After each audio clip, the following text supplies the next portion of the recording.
So it's my pleasure and also an honor to represent the team. They have already mentioned that this is actually part of the result and also the content from one of our awarded projects on Blended Humour approach. And of course, the project leader is Dr. Kun here today. That's why he's also the organizer of this very nice symposium. So what I'm going to share today is some of our project's informations as well as some of our preliminary findings. So I hope we'll have a fun time together. I actually have something fun. I have some helper here. So I hope this will boost up our energy because it's towards the end of the day and everybody is tired. And then I know, thank you very much for the student helpers. You guys have done amazing jobs. They have been standing here for the whole day. So a big applause to our student helpers. Thank you so much. They are doing such a nice work. It's a very long day. I think they start at 8 a.m. this morning. Okay, so what is the project about and also what do we find from the project? So the project is about how we can systematically incorporate humor into teaching. Of course, our target audience are students from higher education. So that's why we have a lot of higher educators today to join us for these symposiums. So what is humor? This is actually the first question I asked Alex when we first start to work together, because this is a project which is developed based on his pilot project, which actually get awarded a TDLEG, right, funding before, and then he is an actually expert in humor. So I asked, what really is humor? I thought I'm humorous. I'm not sure, but I think this is a perception from the audience, from the receiver. Something that I have to ask my students whether I'm humor or not. But there are probably a very broad definitions which we would like to employ in our research project or teaching and learning project, let's put it this way, because the project actually composed of teaching and learning elements and also research elements. So what is broadly understood as humor? Probably the previous speakers, guest has already mentioned about it, but I would love to share our understanding. First of all, is a communication of multiple and incongruous meanings that are amusing in some manner. So I highlight the word amusing. That means when there is a kind of communication, let's put away all these big words, jargons that will make people feel amazed in some manners. And these amazing feelings are created through our intentional use of verbal and also non-verbal communication. That's why today we have a lot of very good presenters. Professor John Barnes absolutely is one of those on the top list. I've asked the audience, they all love your presentation. So he must have a very good way of using verbal and non-verbal communication to create positive response from our audience, right? So the audience will have this sort of response, which could be smiling, laughter, or even feeling happy. It could be you're seeing no, big smile from their face, but they are happy, they are satisfied, they are enjoying the content. So this is how we broadly understand humor. So when we think about humor, what would it do to learners' learning experience? Of course, we are hoping to change a sleepy dog into a very attentive one, but not aggressive, okay? We don't want them to bite, okay? Just attentive is fine to us. So the experience that we get from previous literature, from all the speakers in this symposium, that there are lots of benefits. We all know that, for example, humor could increase students' learning motivation. Humor could enhance student engagement. They will stimulate creativity. They will improve attention. The dog, you can see that eyeglasses. And of course, hopefully they will relieve some of their learning stress. So this is what we know. How good is humor? But the difficult part is when Alex started to talk to us about having a humor project is how we can really execute humor in a classroom. So we have to do it in a very planned, very carefully planned, very systematic way so that each of our members who are coming from different university, who are teaching different subject content, will be able to deliver humor in their classroom. So that's a very big challenge to our team. One of the reasons is because when we start to look for members, and then a lot of members probably will say, I cannot join your project because I'm not humorous. Okay, they probably are, but they don't know. But a lot of them actually, have doubt about whether I'm humorous or not. And you can see that even if we think that we are humorous, not every humorous teachers can constantly produce very good humor. Sometimes we go too far, it will become a sarcasm or what they call aggressive humor, right? Or we didn't do enough, or we try to be humorous, but nobody laughed in the room. So how do you constantly deliver what we call, a good humor that will elicit positive response? And spontaneous humor, if you don't plan, is very uncontrolled. And it also depends on your condition. If I woke up on the wrong side of my bed, I probably can't tell jokes that day. So I'm not in a very good condition. I'm not even in good shape. So spontaneous humor is kind of very uncontrolled, that you cannot control. You don't know the result, and then it depends on how alert or aware you are, how good is your condition on that date, and then sometimes it makes very good laugh, sometimes it doesn't. So it could work, and then it could fail to work in the classroom. So what we are thinking about is there any way to put in humor, so to incorporate humor in our teaching, and then to do it in a very systematic way so that the teachers can deliver this sort of very constant humor from time to time to elicit this positive response from our audience. So that's why we start to think about the project. Of course, the originator of the project is Alex. He started to have these pilot projects called Plan the Humor Incorporation Systems for Teaching and Learning, which is actually funded by Hong Kong government, the TDG project. And then later on, he started to think about, because the pilot project is mainly about, planning humor for science students only. It's very focused in a sense. So would it be possible to incorporate humor in this pedagogical approach where, as I have mentioned, members from different university, from different disciplines could really work together to collaborate and then to plan humor in our teaching. So in this project, we actually bring in 5 universities. So including, you can see the member here. Actually, we have members from Chinese University, we have members from Poly U, we have members from Baptist U, Hong Kong U, right, and City University of Hong Kong. So we have a lot of members who are also sharing their humor approach today in our symposiums. So we bring everybody together to think about how we can really organize something in this manner, so we can really plan humor in a very systematic way, so that even if, like I myself, but Alex is actually in life science, right? And then I myself actually teach corporate communication, so which is in social science perspective. Rita actually teach English language education, so it's more in the arts discipline. So everybody actually come from a different background. We have different trainings, we have different type of student, different type of subject contents. So how we can do it together. So in this project, we have 3 main stages. For stage 1, we try to plan to incorporate this humor in teaching, and then we try to put it in different subjects offered by different members in different university. And in stage 2, of course, we have to evaluate. So we need to find out how effective, whether our ways of thinking or our objectives is really working in the real world, in a higher education context, in various universities with different subject or content knowledge background. And of course, once we find out whether this is really effective, hopefully this will be effective, then we will start to develop teacher's guide for teaching, sharing, and then also to plan to create a community of practice to engage everybody, to share our findings and share our way of developing these interesting humor incorporating content, so that teachers from different disciplines, different universities could make use of these resources.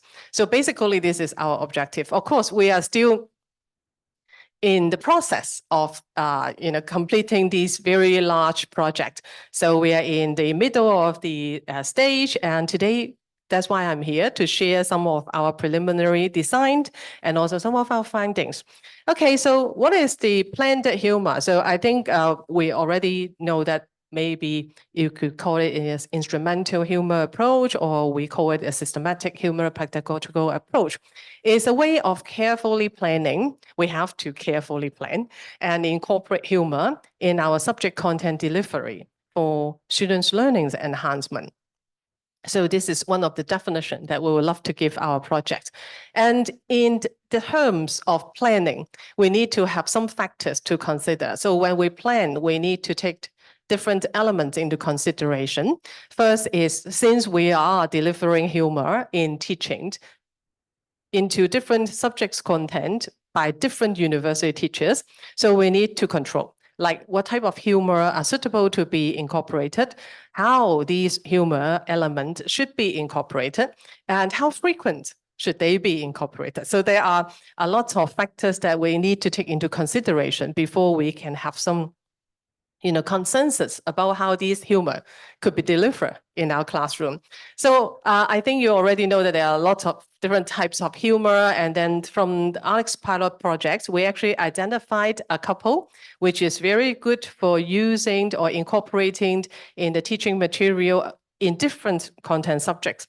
So for the suitable ones, probably you already heard, anecdotes is one of my favorites. I actually love telling stories, self-deprecating, physical or body languages. These are very good ones, but these are not the ones that we pick in the projects because for the storytelling part, you need to have very first of all, you have to have story to tell. Secondly, you need to use up a lot of time during your teaching. In Hong Kong, we have an extremely hectic teaching schedule. We have to finish so many content within our teaching semester. So sometimes by telling story in every lesson, which is very economy in a sense, because you couldn't make good use of time. And at the end, we agree that there are 3 types that would be very suitable to be incorporated, even if you're teaching different subject contents. For example, the first type is analogy. That means making metaphor.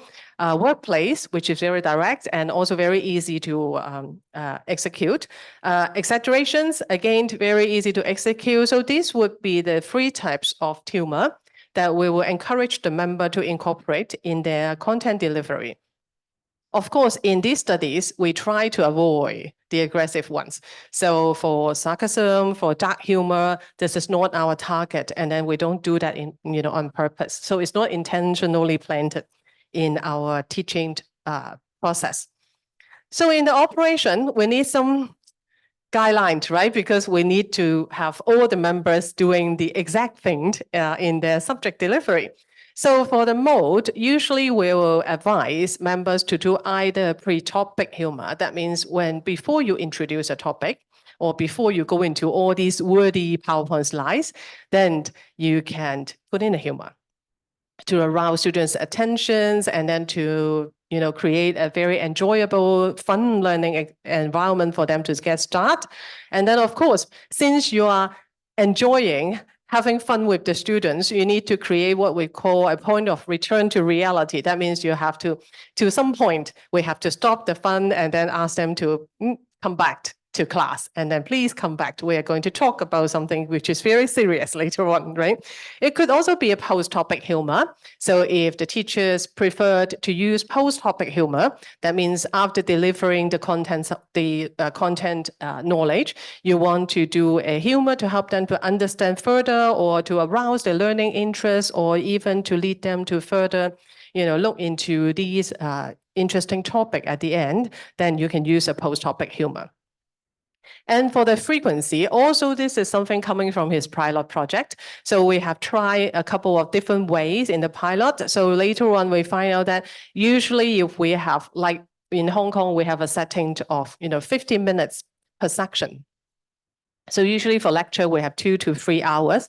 So in that case, that would be at least 1 humor for 1 50 minutes lecture. So if we have a 3-hour lecture, that means that should be 3. 2-hour lecture, that means there should be at least 2. Okay, so this is how we schedule the frequency of the humor elements. We don't want too much because that will distract them. So the student will have that kind of very happy and fun learning environment without remembering what they are here to learn, but they only remember the jokes. And we don't want to feel because it seems like that it never happens. So they have wait for 3 hours until you start to tell a joke. So it's also very undesirable. So obviously we start with something like one humor element per 15 minutes of lecture, and then we try to incorporate them. Since we are really coming from a very diverse background, so everybody has their own way of incorporating humor. So I hope next time Alex could share his slide. He probably could share with you how humor is incorporated in a life science content subjects. But of course, in mine, sorry, I teach corporate communication. So I'm going to do a little bit of demonstration how humor is incorporated to one of my lecture topics, which I actually teach corporate social responsibility in a subject called corporate communication past and present. So in these subjects, what I do is I teach students about how the corporation practice CSR and then how they communicate their CSR practice. So we also have some students here. They're also doing CSR research, right? So this is something related to you guys. So the first question, before I start to talk about, all these theories and then boring notes, I usually start with something for them to think about. So very quick, easy questions, which humor can help. So the first question usually to student is very challenging, but to many, many experts here, these are very simple questions. So I will ask, why do corporations incorporate CSR in their corporate strategies and practices? So I ask students, what do you think? Why do these corporations like McDonald's, like Hong Kong Electrics, why do they do CSR? Why do they practice and plan CSR in their practices? So audience, any takers? Do I need to go down? I'm happy to do that. I need some walking. I'm overweight. Okay. Any takers? Compliancing? Very good. So they are forced to do that, right? They are forced to do that. This is one of the reasons why the corporation are doing CSR. Yeah, we have some candies, which is also an award. I have to ask the expert. She is. I think they want to improve their social influence, and then they can improve, such as the market share. Social influence that comes the economy. Okay, that's very good too. So very nice. So you can see that there are very different understanding. There are compliance here. That means they are forced to do so. There are also answers saying that they want to enhance their social influence. That means this is their responsibility. Sorry. Professor Barnes want to share as well. Yes, please, please. Deception. That's a very good answer. Off the record, I won't tell in class. Oh, no, sorry. So yeah, that was a little too real. I'm sorry. True. It could be one of the reasons. I'm going to give you some hints. Actually, the common ones, but the compliance definitely is one of the reasons. It's something to do with Spider-Man. Yeah, do you remember the line from Spider-Man? Really? Spider-Man is saving the world? He has a tummy. I think he has to get weight loss. Yes. Power comes great responsibility. So you are the fan. You're the fan of Spider-Man. Yes, exactly. Answer is with great power comes great responsibility. So this is something to do with social impact as well. She has also mentioned about this part. So if you look at why the corporation are doing, these are officially, Professor Barnes are the real answers. These are official ones. It's because they have great power that comes great responsibility. So these corporations are being known or being regarded by researchers and politicians, practitioners in the field that they have power. And then, so they have responsibility. So what are the powers? I want to ask, what are the powers? The hints are Batman. What are the power of these corporations? What do Batman have as a superpower? Yeah, the money, right? The money. So lots of money to spend, and then they can make use of this money to help people, right? So basically, this is how people understand CSR. But is it true? Sorry, no. You already know. This is deception. This is, well, probably I couldn't say that this is not true. This is partially true, but we have to learn more because there are so many theory guiding the CSR practice of these corporations. Of course, you have already mentioned something about the compliance and then the social impact. And of course, they have money. They want to help people. They are being very nice and very ethical, right? So there are different types of theory. This is what I'm going to show in the class to the student is we'll start reading these boring slides. So there are different types of theory. For example, if you think that they have to do good, this is their responsibility. You are taking a perspective of ethical theory. But if you think that, oh, this is their power, they need to do something, this is a position of their business. And then there are actually a lot of positionings of the business, but we couldn't talk about that here. But this is something from the view of political theory. Of course, we also have she mentioned about the social impact and how it will also make good to their business. This is the integrated theory, actually. This is another theory. So there are at least 4 to 5 schools of theories that guide these CSR practices. So in class, this is what I would done. So I won't start with these boring theory because this would kill everybody in my classroom. But instead, I will start with Marvel's comics, these superheroes. I couldn't get the real one because they have copyright. So I have to get the one with the tummy. I couldn't pay. It's very expensive to get these copyright issues. So I get it from Unsplash. I do pay a monthly fee for that. And then I only get these, mimic pictures of them. But it will start the students with the lecture. We will start to talk about theory. So this is how we build in a pre-topic humor and also with a point of coming back to reality, because the answer could be partially true or partially untrue, and then we need more discussions on that part, and then that will kick off the long and boring slides. Okay, so this is how we incorporate. Of course, this is my way because this is in corporate communications. I'm not sure. I think in science, in language, they have all other different ways of doing things under our planned approach. But did this really make an impact on the student? I tried to find the pictures with Alex and my daughter, but I couldn't. So this is the best pictures I could get. Next time you guys to do, something like this. I really love it. So this would be a very nice pictures to see whether it's really, really working. So our preliminary data, where we collect through 3 main channels, we have a pre-post survey, which actually we get the data from students from different cohort. So from one cohort year where there are no humor planned, and another cohort year where we actually planned humor. This type of survey result is very difficult to get. One of the reasons is the teachers actually will have different duty assigned. They may not be teaching the same subject again and again every year. And also the cohort will have change, like curriculum change or subject change, that disable us from getting data. But we did get some data from this one.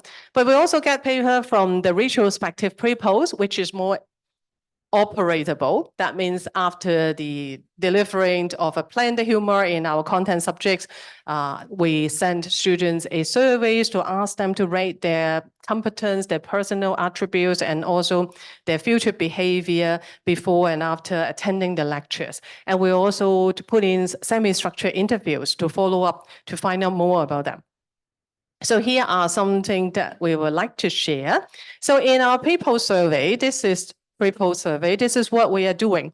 So we asked the students about how they identified with the teacher's teaching style. We have to be very general in these questions because there are different teachers from different subjects, different disciplines, different universities. So we can only ask them whether you identify with their teaching style, and then also ask them to report on their competence level. So we ask them to report on their before attending our lectures and the post. So we have 6 questions asking about competence, asking about their personal attributes and their future behaviors.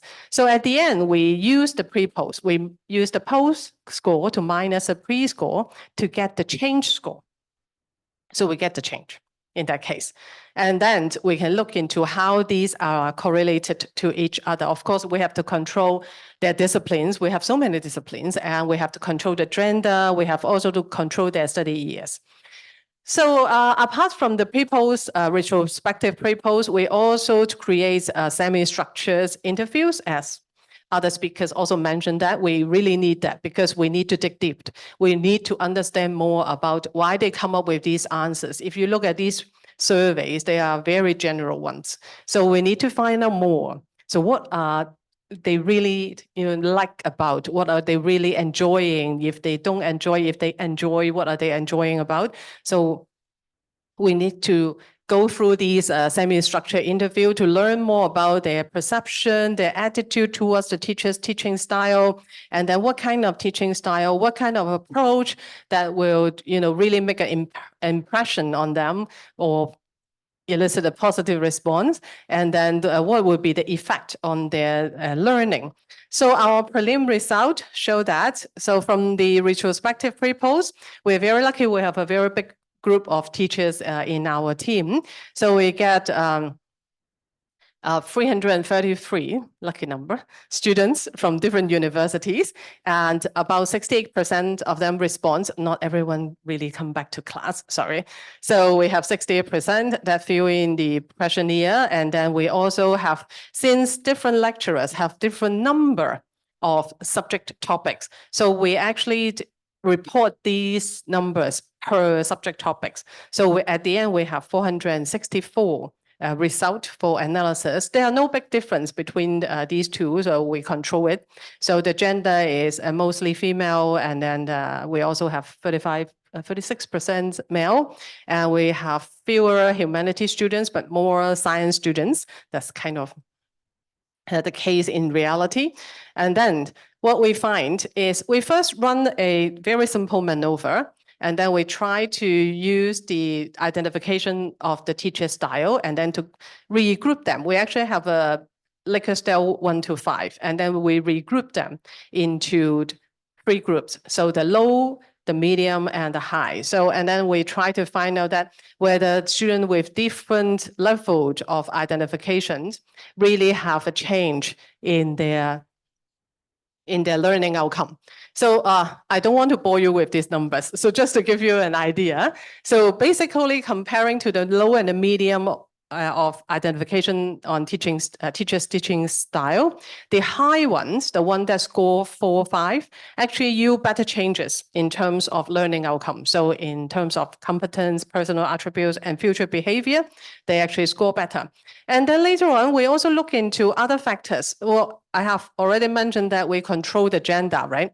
And the discipline, but we did look into the year of study. This is one of the interesting part. This is actually the variable that we didn't identify at the very beginning. We thought that this is a confining variable and then we should control it. But later on, we find that the year of study, we actually have students with different year of study ranging from 1 year, that's the undergrad level 1, to level 5, that's the master year 1. So we have different students from different years of study. Actually, we find that the years of study modify the result, the impact of the identification of teachers' teaching style on the changes in learning outcome. So this is another very interesting one. So what we see is there are moderating effect of the study year on the influence of learners' identification of teaching style and their change in learning competence, personal attributes, and future career. So basically, we run a multiple regressions, and then you can see that comparing the high-low, the high is the 5, the low is the 1. So comparing the high-low, you can see that the study year with more study year, that means a longer study year, students who have been studying in the school for longer years, they intend to have a modifying effect. That means they are more, they have more or bigger changes in terms of their learning outcome. So to put it in simple word, again, don't bore you with these figures and number, you can see that the number of students' study years, sorry, not student years, study years, positively moderate the relationship between the identification with the teacher's teaching style and all the outcomes. So the competence, the personal attributes, and also the future behavior. So in simple words, that means the duration of study year really enhance the positive impact of the identification on these learning outcomes. So this is something that we found from the pre-poll retrospective. However, this result didn't confirm that humor did work. If you look back at the questions we asked, we didn't ask anything about humor. We only asked whether you identify with the teacher's teaching style. We didn't ask about humor. We couldn't, because that would be leading question in that case, right? So we have to rely on something more. So of course, if you look at the statistical data, it seems that the higher the student identification with the teacher's teaching style, the bigger changes will be observed in their learning competence, personal attributes, and future behavior. However, whether this is related to humor is still unknown. So we know that their impact or their learning outcome are impacted by the teaching style. We know that students from senior year are more impacted in this case. But what kind of teaching styles do they get from attending our lectures? So we conduct 45 interviews and a bunch of transcription from all our members' universities. And then you can see that there are a bunch of interviews coming from different universities. And we try to summarize them. Of course, it's still in the process of summarization. But what we can show you is a couple of very interesting sharing. So some of the students during the interview, they repeatedly mention something which is about the teacher's teaching style. For example, they will mention about the teacher's teaching, they use metaphor, which is the analogy. And then they think that the content is funny and is easier to understand. And it also makes him memorize. They are able to memorize. So by looking at these interview results, you can link up the teaching style with humor.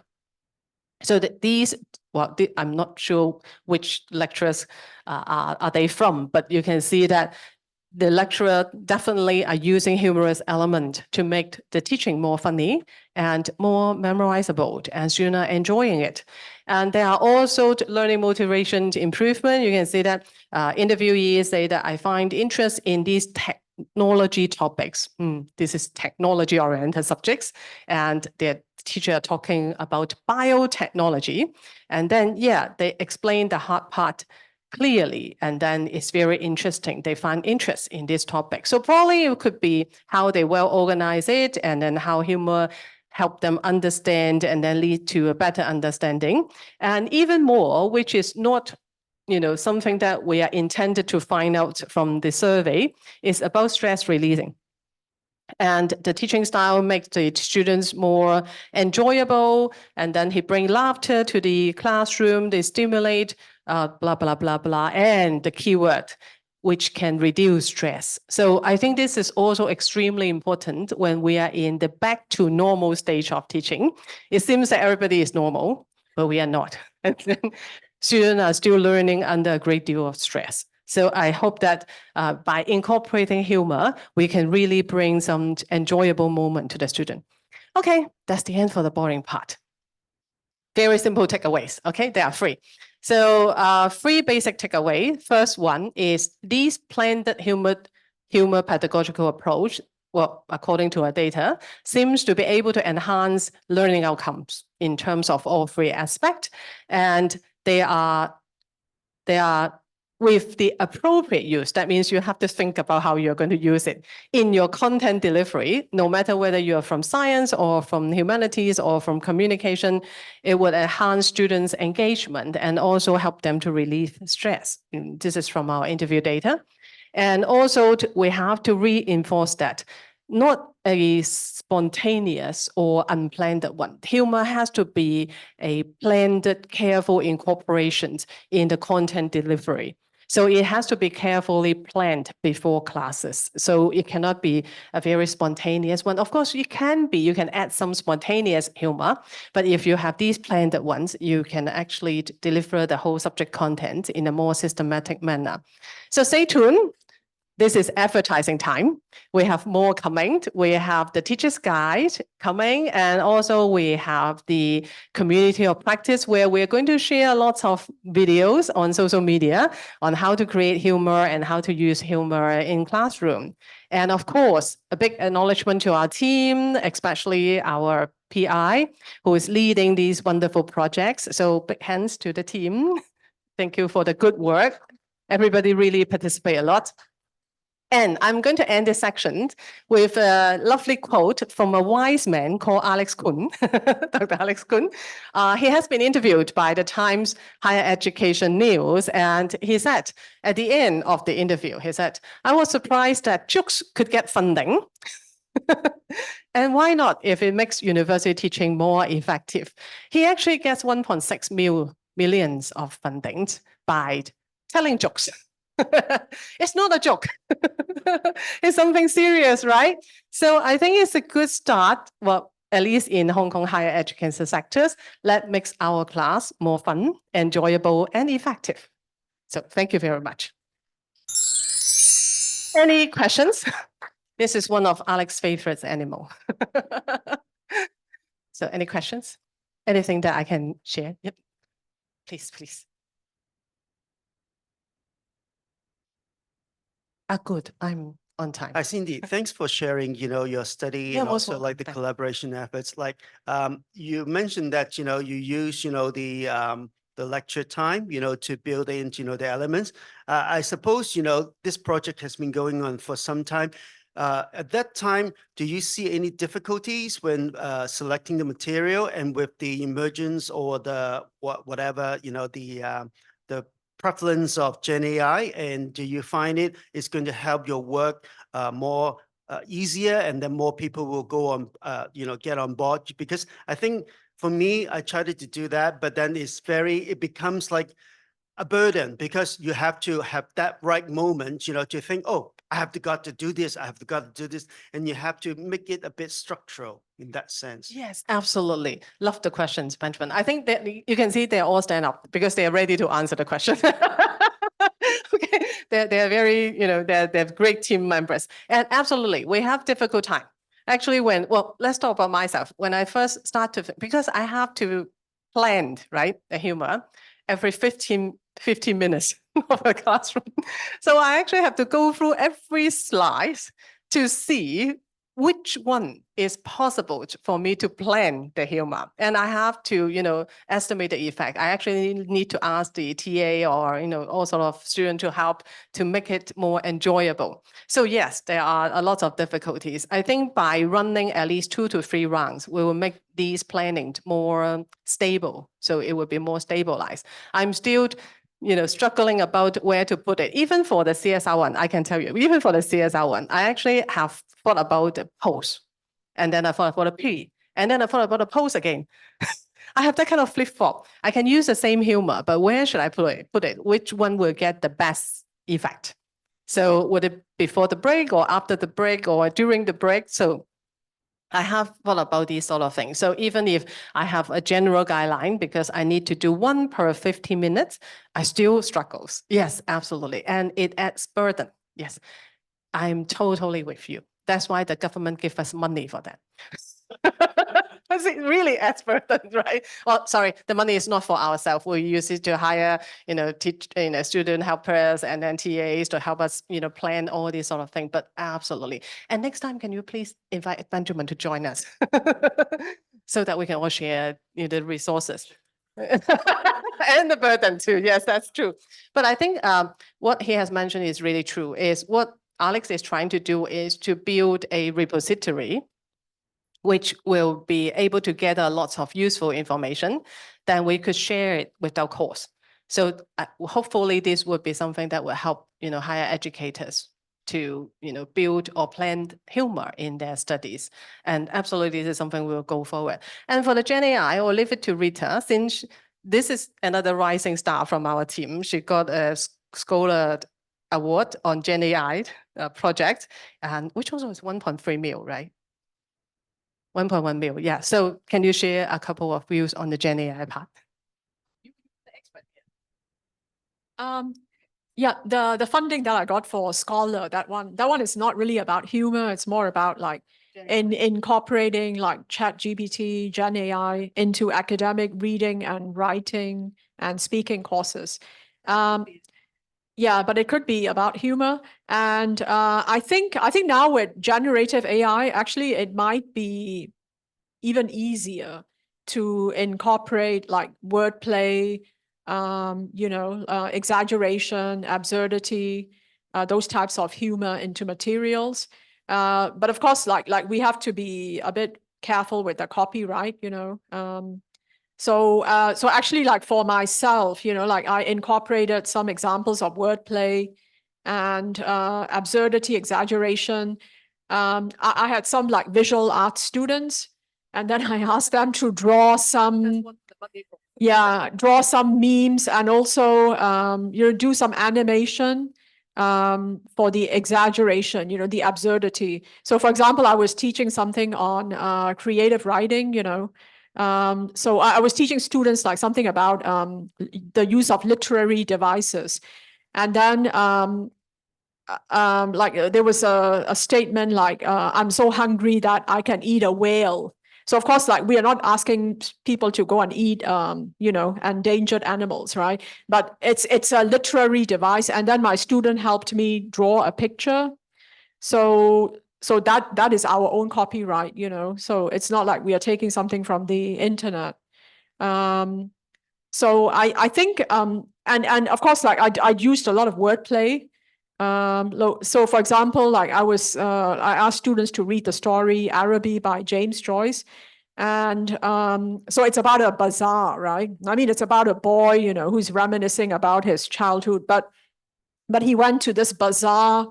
And then I wanted to like tell students like what a bazaar was. I think most students got it, right? But some may not have.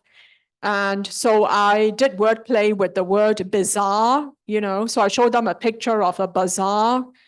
The Araby is actually a bazaar, right? Exotic bazaar. And then, but I put the word bizarre next to it. So I think that really caught their attention and they remembered it.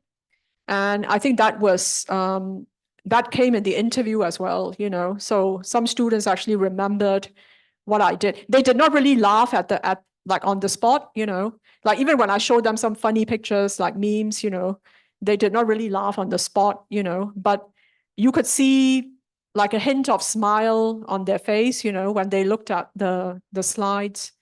So yeah, we're still like trying out different ways of incorporating like those three types of humor that Cindy mentioned, wordplay, exaggeration. But yeah, I think it takes time to try out which one works better, which one doesn't work that much. And I guess it also depends on the kind of students that you get. So every class is slightly different, the dynamics are different. Yeah. So any other questions from the audience?